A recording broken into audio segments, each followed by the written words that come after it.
Kwa lazima kujitoa kikamilifu na kusulubisha mwili kunauma, na ni vigumu kuacha tabia ambazo zimezoeleka kama tulivyoishia mara ya kwanza. Kwa lazima mwili ufe ili roho apate kuishi. Kwa lazima mwili ufe ili roho apate kufanyaje? Kuishi. Ni lazima kujitoa kikamilifu. Huwezi kusulubisha mwili kidogo. Ni uamuzi wa kila siku kusema hapana kwa tamaa za mwili. Ni uamuzi wa kila siku, kila wakati, kila dakika, kila sekunde, kusema hapana kwa tabia za mwili au kwa mambo ya mwili, na ndiyo kwa Roho Mtakatifu. Okay. Kinyume chake ni kusema ndiyo kwa Roho Mtakatifu, kuongozwa na Roho Mtakatifu katika maamuzi yako. Hiyo itakupelekea kushinda ubinadamu automatically. Kwa hiyo kushinda ubinadamu si bahati nzuri, hapana. Ni swala la mchakato wa kila siku. Ushindi wako dhidi ya adui yoyote wa nje unaanza na nidhamu ya nafsi yako. Yaani unaanza na wewe mwenyewe, unaanza na kushinda vita yako wewe mwenyewe, kushinda ubinafsi, kushinda ubinadamu ndani yako. Huwezi kuongozwa na wengine au huwezi kuongoza wengine au kushinda vita vikuu ikiwa bado wewe ni mtumwa wa hisia zako mwenyewe. Yaani huwezi kushinda vita yoyote ile ya kiroho ya nje ikiwa huwezi kushinda vita yako mwenyewe au hisia zako mwenyewe. Ukishinda vita ya ndani, yaani vita ndani yako, vita ya nje inakuwa rahisi, kwa sababu adui hatapata mahali pa kushika ndani yako.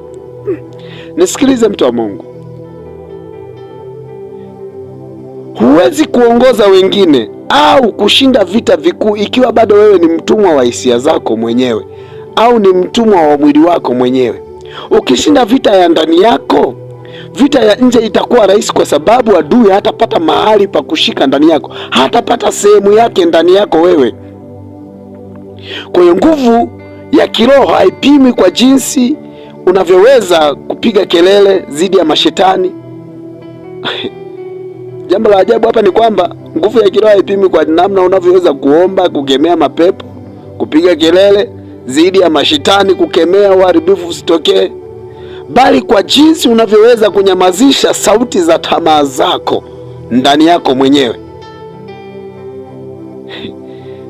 Unanielewa mtu wa Mungu? Kile nataka nikutazamishe hapa. Nguvu ya kiroho haipimwi kwa jinsi unavyoweza kupiga kelele. Naposema kupiga kelele, ndio maana nasema mnaomba vibaya, ndio maana hamjibiwi. Kuomba vibaya ni kupiga kelele. Unapiga kelele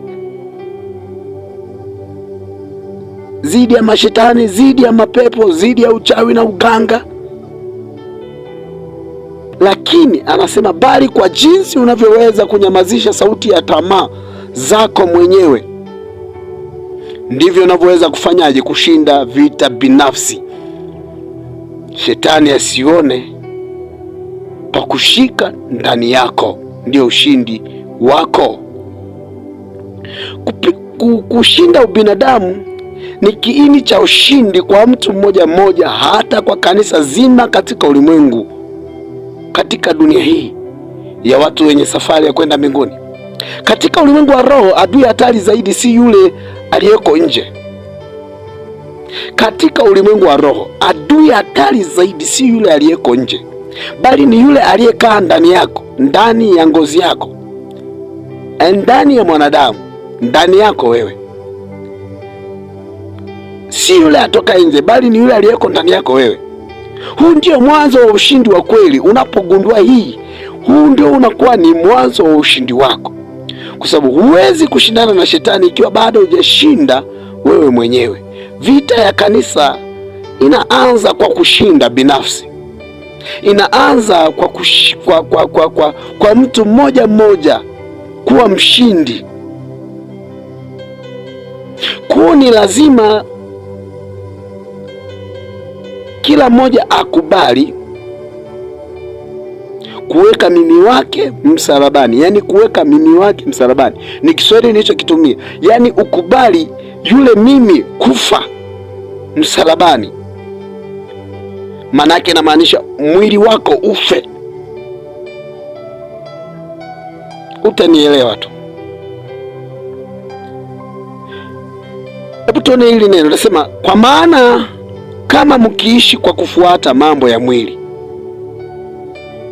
Hii ni Warumi 8 sura ya 13. Anasema kwa maana kama mkifuata au mkiishi kwa kufuata mambo ya mwili mtakufa. Sasa tumeona pale mwanzo Adamu anaambiwa ukila matunda ya ujuzi wa mti wa ujuzi wa mema na mabaya hakika utakufa. Na kwenye Warumi sura 8:13 anasema kwa maana kama mkiishi kwa kufuata mambo ya mwili mtakufa.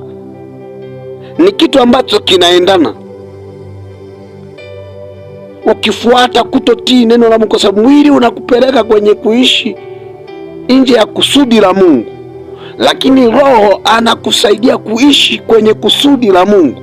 Anasema bali kama mkiafisha, bali kama mkiafisha. Kuyafisha ni kufanyaje? Ni kuyanyima nguvu, ni kuyanyima uhuru. Manini? Matendo ya mwili kwa roho.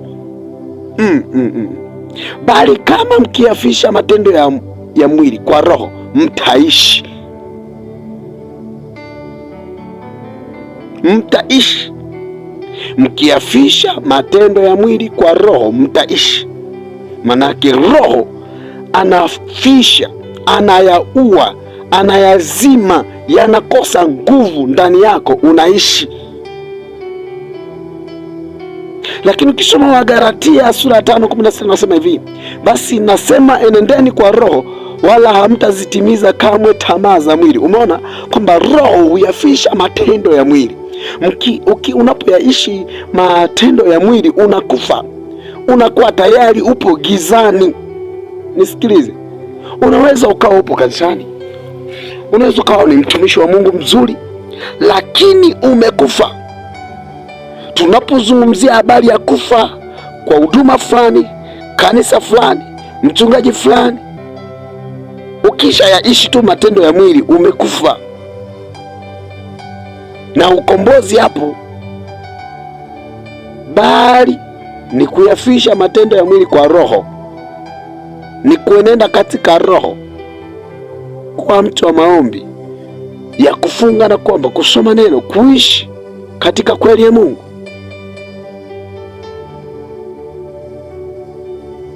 Vita zaidi ya mimi. Hebu nikuonyeshe kitu kimoja.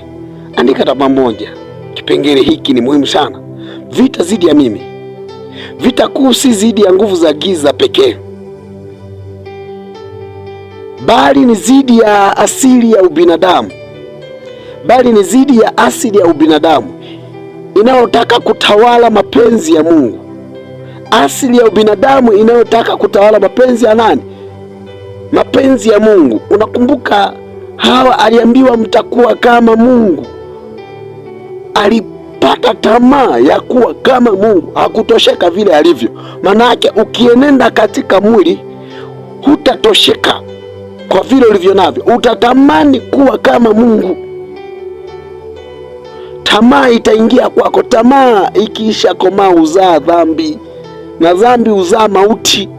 Ndio maana anasema mkienenda katika tamaa za mwili mtakufa, bali mkiafisha matendo ya mwili kwa roho mtaishi. Ubinafsi ni kizuizi kikubwa sana cha utukufu wa Mungu ndani yako wewe. Ubinafsi, mti wafaa kwa chakula, wafaa kwa maarifa, ni ubinafsi, selfish, binafsi. Ili Kristo aonekane na atende kazi ndani yako, lazima mimi afe. Lazima mimi afe. Lazima ubinafsi ufe ndani yako. Ubinadamu ni nini? Ni mkusanyiko wa tamaa na hisia na maamuzi yanayomwinua mwanadamu badala ya Mungu, au yanayotafuta kumwinua mwanadamu badala ya Mungu. Ni mkusanyiko wa tamaa na hisia na maamuzi badala ya Mungu, au yanayotafuta kumwinua mwanadamu badala ya Mungu. Kanuni ya kifo, tunaposema kusulubisha mwili, ni mwili ufe, yani mambo ya mwili yafe. Nisikilize, nikupe mfano moja. Mbegu inapokufa inakaa yenyewe, ikifa hutoa mazao mengi. Mfano, ukachukua mbegu ya muhindi, unapoiweka ardhini lazima ife, na ikisha kufa ndipo inapootesha mmea, na huo mmea unazaa zaidi ya kile ulichopanda. Kwa hiyo mwili ukifa, roho akauisha ukaishi, utazaa mengi sana. Bwana Yesu asifiwe sana. Kwa hiyo ni lazima mimi afe. Jambo la pili,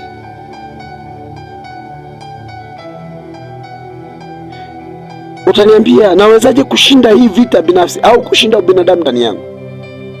Ili mtu wa ndani, yani roho, awe na nguvu kuliko mtu wa nje, yani mwili, lazima mchakato wa nidhamu ya kiroho uzingatiwe.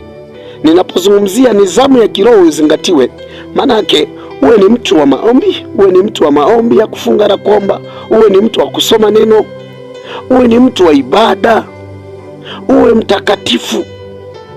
Nisikilize, Yesu alipokufa msalabani, yani pale ulipookoka, ulipomkiri Yesu kuwa ni Bwana na Mwokozi wa maisha yako, alikufutia dhambi ambazo ulikuwa umezitenda kabla hujamjua. Na baada ya kukusamea zile dhambi ulizokuwa umezitenda, zimefutwa pale unapomkiri Yesu. Lakini baada ya kumkiri Yesu ni wewe kujitenga mbali na dhambi. Kanuni ya kushinda vita binafsi, jambo la kwanza ni kujikana nafsi. Kujikana nafsi, kujikana mwenyewe, kujikataa. Mathayo 16:24 nasemaje? Wakati huo Yesu aliambia wanafunzi wake, mtu yoyote akitaka kunifuata na ajikane mwenyewe, ajitwike msalaba wake mwenyewe anifuate. Ajitwike msalaba wake anifuate. Mtu akitaka, mtu yeyote, haina kizuizi, yeyote, uwe mchungaji, uwe askofu, uwe mshirika, uwe mzee wa kanisa, uwe mwinjilisti, uwe mwalimu, uwe yoyote, akitaka kunifuata, alikuwa anazungumza na wanafunzi wake mitume, akitaka kunifuata na ajikane mwenyewe na ajitwike msalaba wake anifuate. Swala sio kumkubali. Unaweza kama umemkubali na umekubali kumfuata, lakini kujikana au kujikataa umeshindwa. Naposema kujikataa umeshindwa, maana yake kuacha vitu vyote vya ulimwengu kwa ajili ya Kristo. Huku ni kukataa haki zako kwa ajili ya mapenzi ya Mungu. Ni kukataa kila kitu kwa ajili ya mapenzi ya Mungu.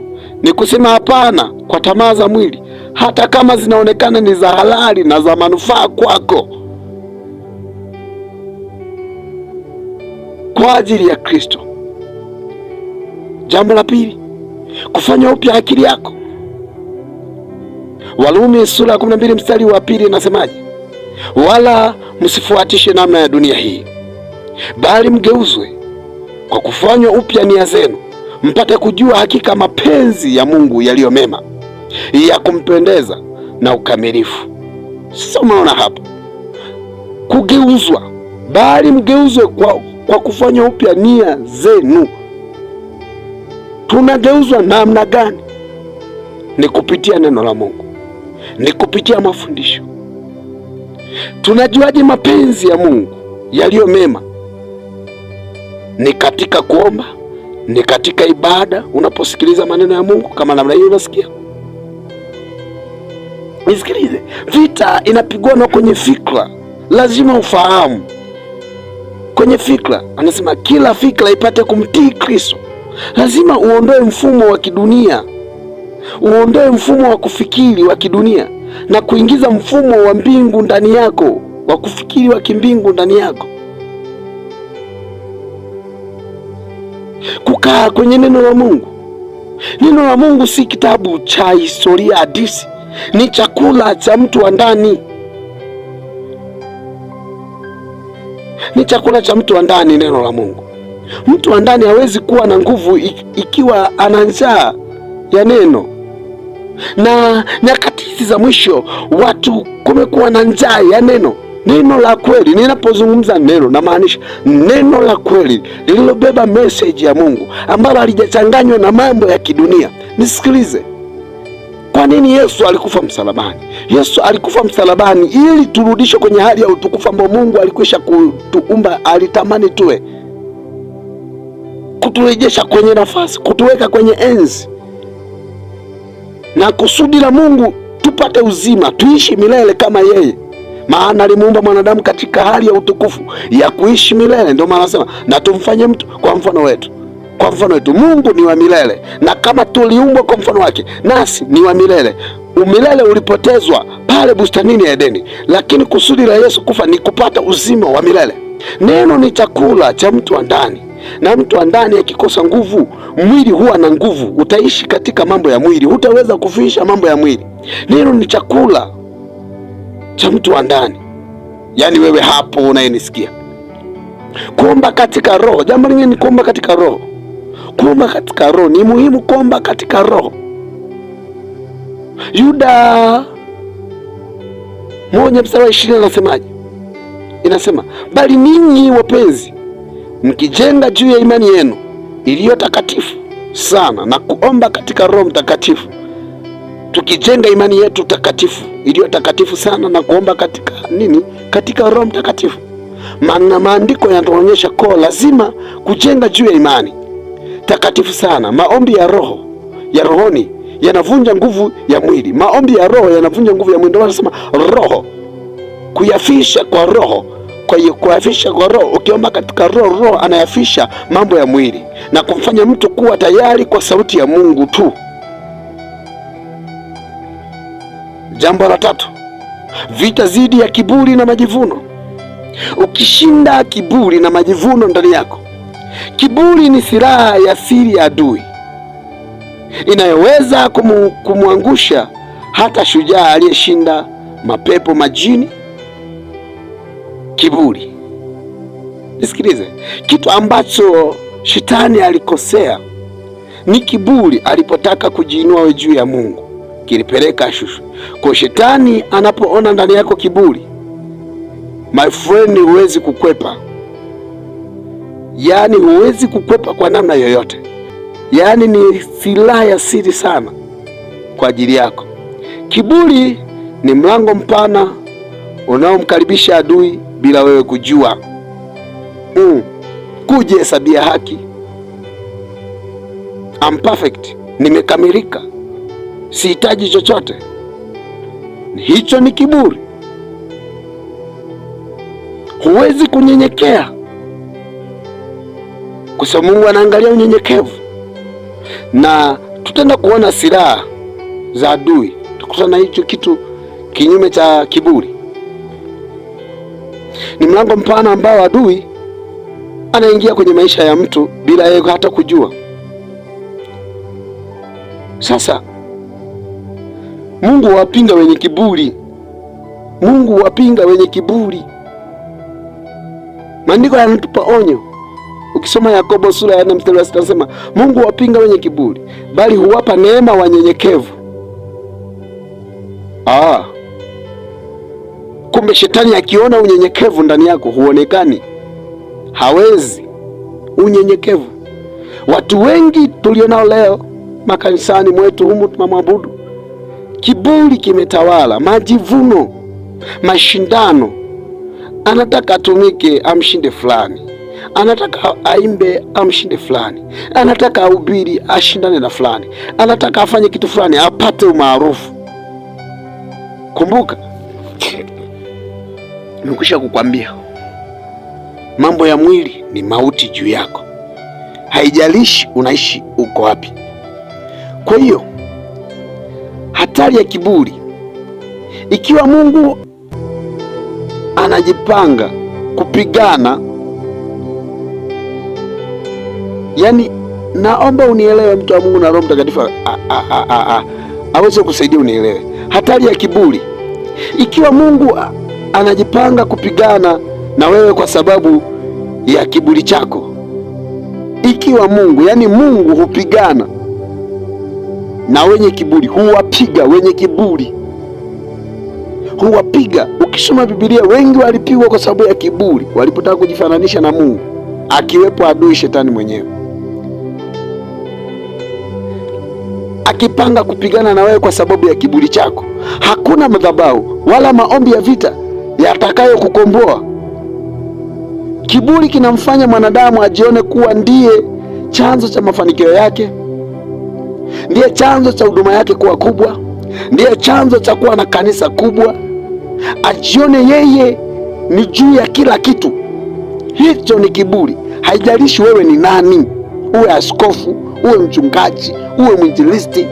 Na mara nyingi napenda kusema kuwa kipimo cha mtu wa Mungu si watu walioko nyuma yake, si watu wanaomsapoti, si watu walioko upande wake, si vitu alivyonavyo. No, ni mazihirisho ya Mungu yaliyoko ndani yake na unyenyekevu unaoonekana ndani yake. Ninapozungumzia unyenyekevu, simaanishi kunyenyekea kwa wenye nguvu. Kuna hali fulani ya automatically ambayo ukiona Yesu anawafundisha wanafunzi akawatawaza, ile ni hali ya unyenyekevu, akawatumikia. Lakini Yesu, wanafunzi wakamuuliza, ni nani aliye mkubwa miongoni mwetu? Yesu akamwambia, yule anayewatumikia wengine, anayewatumikia ninyi ndiye mkubwa kuliko wengine. Lakini mambo yamekuwa ni kinyume.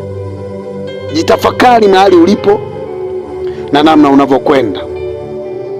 Mungu huwapiga wenye kiburi.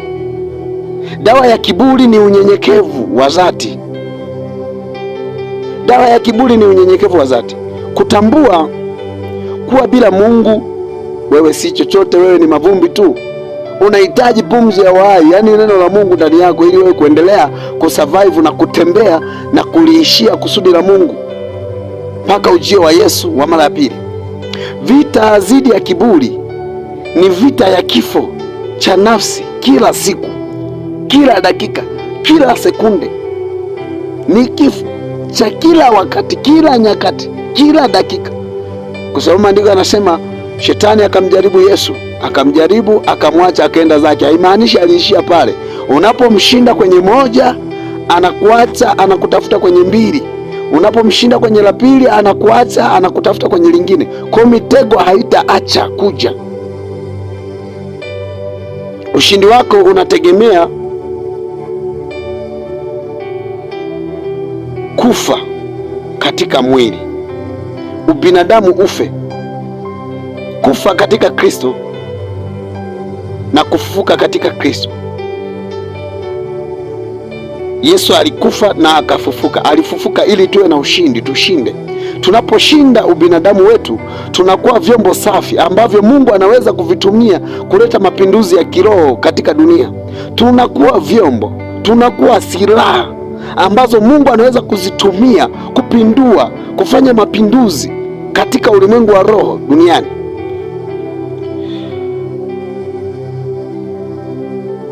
Kwa hiyo jambo la msingi, usitafute kumfukuza pepo kabla hujafisha matendo ya mwili wako. Shinda ndani yako ili utawale nje. Mchakato wa kumfanya mtu wa ndani awe na nguvu kuliko mtu wa nje. Jambo la muhimu ni kufanya au kutafuta mtu wa ndani awe na nguvu kuliko mtu wa nje. Kujikana nafsi, tumeona hapo Yesu alipoambia na wanafunzi wake wajikane na wabebe msalaba wake. Ule mstari wa 25 pale, mstari wa 25 tulisoma, mstari wa 24, Mathayo 16:24 tulisoma, lakini 25 anasemaje? Kwa kuwa mtu akitaka kuiokoa nafsi yake ataipoteza. Kwa kuwa mtu akitaka kuiokoa nafsi yake ataipoteza, na mtu aipotezaye nafsi yake kwa ajili yangu ataiona. Mtu anapopoteza nafsi yake kwa ajili ya Kristo, kwa ajili ya mambo ya Mungu, kwa ajili ya makusudi ya Mungu, kwa ajili ya mapenzi ya Mungu, anaiokoa. Tumeona kufanya upya akili, wala msifuatishe namna ya dunia hii.